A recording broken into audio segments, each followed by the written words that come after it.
প্রিয় দর্শক আসসালামু আলাইকুম, চলে আসছে এমকে টিমে এই শুটিং নিয়ে। আর আজকে কিন্তু নতুন চমক নিয়ে এসেছি আমরা সবাই সবাই না, মানে আমাদেরই নতুন চমক দেখাতে এসেছে। সাথে আছে নাকি কে কে নতুন নতুন পুরিন পাপি নতুন পরিবেশ আজকে চলে এসেছে। ভালো আছেন?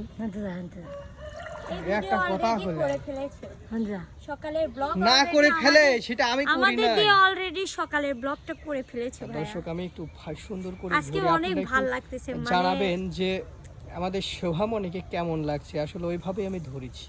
অনেক সুন্দর লাগতেছে। হ্যাঁ, সেই সুন্দর লাগতেছে। Thank এটা you. নাচি দেখান এখন। আর আমার নাচি না তো। তুই তো আগে গাইল পারি তারা দিলু তো, কিছু তো কবির দিল না।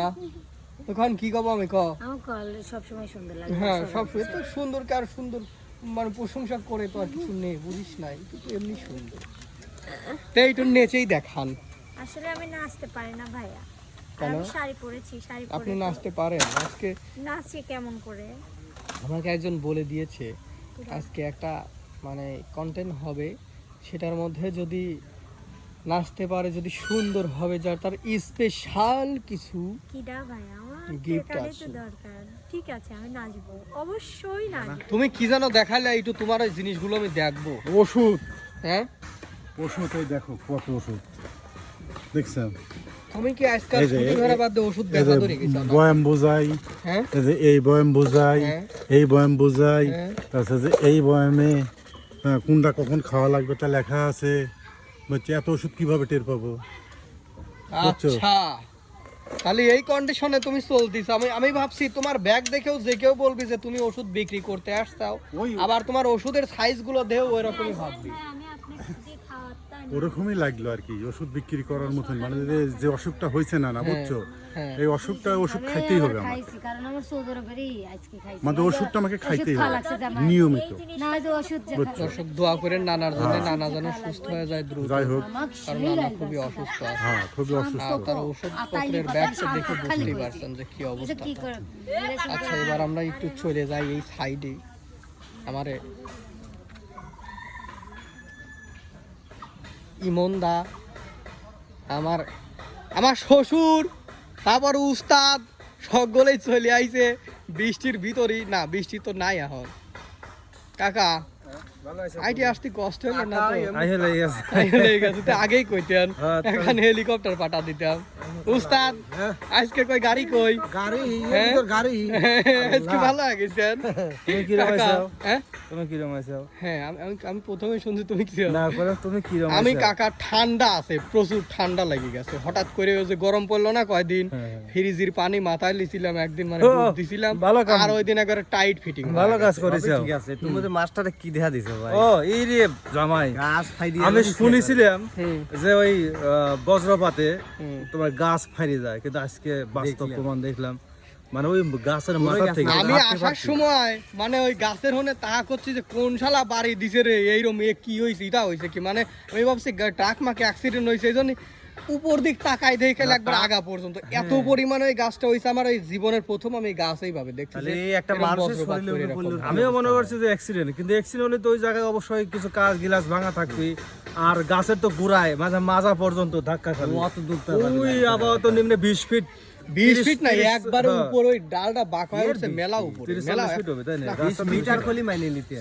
40 ফিটের বেশি হ্যাঁ, হবে, 40 কারণ ফিট একবারে হবে। আগাথানি পড়ছে। ওই জায়গাতে যে ফাড়তে অসম্ভব একটা বিষয়। কাকা তো জীবনের যাই হোক, প্রথম এটা আমার একটা আসলেও এক্সপেরিয়েন্স। কালকেও আমি একটা নিউজ দেখলাম যে আমাদের সিরাজগঞ্জ তারাস, ওখানে একজন ধান কাটতে যায় একটা কৃষক ভাই মারা গেছে। বৃষ্টিও যে হইছে ওই টাইমে আসলেও মানে এগুলো হচ্ছে মর্মান্তিক ঘটনা। আসলে আল্লাহ কখন কার উপরে কি করবে বলা কঠিন। তো দোয়া করে ভাইটা যেন আল্লাহ তাকে জান্নাত নসিব করুক। কারণ আমি শুনছি নাকি যে বজ্রপাতে মৃত্যু হলে পানিতে ডুবে আল্লাহর অনেকটা ই থাকে, রহমত থাকে। কাকা একটা জিনিস কিন্তু ওই প্রায় সবাই বলছে যে হচ্ছে এই যখন বজ্রপাত পড়ে তখন ফাঁকা কোনো জায়গায় অবস্থান না করে এই গাছটা যেখানে আছে সেখানে, এই গাছের অবস্থা দেখে তো এটা এখন এটা আমি সেটা- বলি, এটা ফাঁকা জায়গায় বলে নাই, মানে মূল কথা বলা হয়েছে কি বজ্রপাত এমন একটা জিনিস যেটা মূলত উঁচু স্থান, লোহা জাতীয় বা গাছপালার উপরে আকর্ষণটা বেশি করে। যেমন 5টা আঙ্গুল একটা ছোট বড় আছে, আকর্ষণ কিন্তু যেটা বড় আছে ওইটার উপরে আগে আসবে, ছোট জিনিসে না। এই জন্য বলে বজ্রপাতের সময়, অধিক বজ্রপাতের সময় যে ফাঁকা মাঠেও থাকো একদম গুটি সুটি মাইরে একদম আইটে উইটে বসে থাকো, যদি ছাতাও থাকে টিনের ওগুলা দূরত্ব রেখে বজায় রেখে মানে একদম যতটুকু ছোট হওয়া যায় চাইপে বসে থাকো মানে একদম। ম্যাগনেট জাতীয় জিনিস হ্যাঁ, থাকে না, তারপর ওই যে লোহার ডাট আলা ছাতি ওগুলো এগুলো ব্যবহার থেকে করা দূরে যাবে না। হ্যাঁ, ওই যে কাঠের আগে ছিল দেখছি আমার কাকা, দাদারা- তবে একটা জিনিস আপনি লক্ষ্য করেন যে এতটা দুর্যোগ এখন আমাদের বাংলাদেশে, যেটা বলে আর শেষ ভবিষ্যতে করা আরো যাবে না। হবে এগুলোর মানে সম্মুখীন দেশ কি আমাদের হতে দেউলিয়া হবে। হবে বলে হ্যাঁ, মনে হয়ে গেছে আর কি হবে। কারণ দেখেন এত পরিমাণে গরম পড়ে, আর গরমের মধ্যে ছোট ছেলে যাদের আছে সন্তান, আমরা তো মনে করেন যে সহ্য করতে পারবো, যে কোনো ভাবে মেনে নেওয়া সম্ভব, কিন্তু ওই ছোটরা কি করবে এই গরমের মধ্যে? জাহান্নামের দিনে 8 ঘন্টা কোথায়? না, 5 12 ঘন্টার ঘন্টা। একটা হিসাব পাইছি হ্যাঁ, আমরা। মানে কিছু কয়েকদিন আগে যেটার মানে হয়েছে এখনকার সেটা হিসেবে কি বলছি। হইলো 1 ঘন্টা থাকলে 2 ঘন্টা নাই, তাহলে হিসাব করেন বিদ্যুৎ নেই, তারপর জ্বালানি নেই, মানে দেশ যে কোথায় আছে সেটা আর কি বলবো 8 ঘন্টা এখন। থাকলে এখন কি হবে এটা আসলে 16 বলা ঘন্টায় কঠিন, নাই। কারণ তা দোয়া করি আল্লাহ একটু হ্যাঁ, হ্যাঁ, মানে- বরকত দিক বাংলাদেশের উপর, এতটা তবে দুর্যোগ বৃষ্টিটা যেন অনেক না হয় উপকার তুলে হয়েছে দিক। ভাই। কারণ একবার গেল গরম, প্রচন্ড গরম গেছে, গরম যাওয়ার পরেই দুর্যোগ শুরু হয়েছে, আবার প্রাকৃতিক দুর্যোগ। মানে আসলে আস্তে আস্তে আমাদের দুনিয়ার যে একটা আছে না, মানে সময় এটা শেষ হয়ে যাচ্ছে। শেষ হয়ে দেখো যাচ্ছে, সময়ের বরকত নাই বর্তমানে যেটা অবস্থা। মানে আর যে সময়- চলবো ফিরবো সময়ের যে কিন্তু একটা একটা বরকত আছে। একটা শান্তি নিয়ে, যে কোনো কিছু টেনশন নেই, মানে এমনি তো নেই সবার, মানে হ্যাঁ। দেশের অবস্থা যেরকম হয়েছে, আবার প্রাকৃতিক দুর্যোগ থেকে একবার গরম আসে, আমার একবার জিনিস ঠান্ডা খেয়াল আসে। করেছেন ভাই, হাদিসে কিন্তু বলা আছে সে যে শেষ জামানায় বা শেষ সময়ে কিয়ামতের আগে কিন্তু একটা রিজিকের রহমত বরকত আল্লাহ উঠায় নিবে। সেই জিনিসটা সময়ের কি? বরকত উঠে যাবে এটা। দেখেন অলরেডি আমরা ছোটবেলা বা 2-4-5 বছর আগে জেনে তাকাইতাম আশেপাশে প্রচুর পরিমাণে মৌমাছির চাক দেখতাম ভাই, এগুলো কি আর চোখে পড়ে? না না, এই মৌমাছির চাকগুলা উঠে যাচ্ছে, আর এই মৌমাছি যখনই উঠে যাবে আপনার ফসলা দিয়েও ঠিক মতো ফলাইতে পারবেন না, কারণ এটি হচ্ছে রেণুর কাজ করে। যেরকম ঝড় হয়েছে, বাস্তবে একটা এক্সাম্পল বলি, ওটা তো গেলই, যে গাছে মনে করেন যে কোনোদিন যদি আম নাও ধরে, যদি ঝড় হয়, ওই গাছের নিচে গেলে পরে 1 বস্তা আম খুঁটে আনে, ওই গাছে আজকে একটা আম পাইছি, মানে আমি নাই পড়বি কি, আম তো আম মানে নাই। টেকে নাই, মানে হ্যাঁ, টেকে নাই, ওই যে তবে ভাটা ভবিষ্যতে মাটা আরো এগুলো ভয়ঙ্কর চলে, প্ল্যান চলতেছে মানব জাতিকে নিয়ে, খুব খারাপ অবস্থা হইতে পারে। তো যাই হোক, সর্বোপরি একটা কথা কি, আমি শাহ আলম সরকার স্যারের একটা আমি পালা গানে এটাই শুনছিলাম যে 40টা মানে কিয়ামতের আলামত যেটা আছে, কথা কি বুঝতে পারছো জামাই?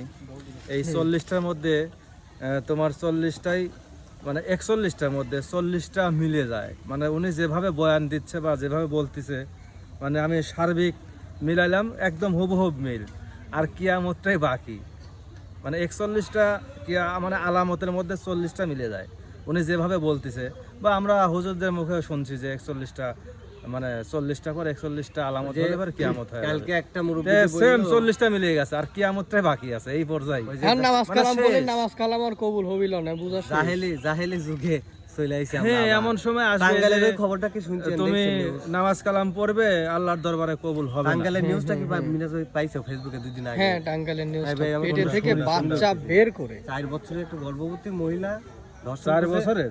4 মাসের, সরি, ও আচ্ছা। ফোন করছে, প্লাস ওই বাচ্চাটা মানে বের করে দূরে ফেলায় রাখছে, হত্যা করে ফেলছে, একদম পেট থেকে বের করে। একবারে সিংড়ে ওঠার মতো, মানে এটা এগুলো এদিকে তো- ওটা এগুলো তো মানুষ সব বলা কিয়ামতের পা আলামত। সময় যেগুলা শেষ। করছো তো তাহলে মানুষ আসো বলা যাই, পাপ। আমরা অনেকক্ষণ হ্যাঁ, তো চলো, কথা ভয়ঙ্কর বললাম। পশুর থেকেও নিকৃষ্ট ভাই গেলে তাহলে শুটিং এ যায় আজকে কথা হবে। প্রিয় দর্শক, দেখবেন আমাদের আড্ডা, আমাদের গান, আমাদের বিনোদন, আর দোয়া করবেন আমাদের দেশের জন্য, আমাদের জন্য, আমরা যেন আল্লাহ যেন সবাইকে হেফাজত করে।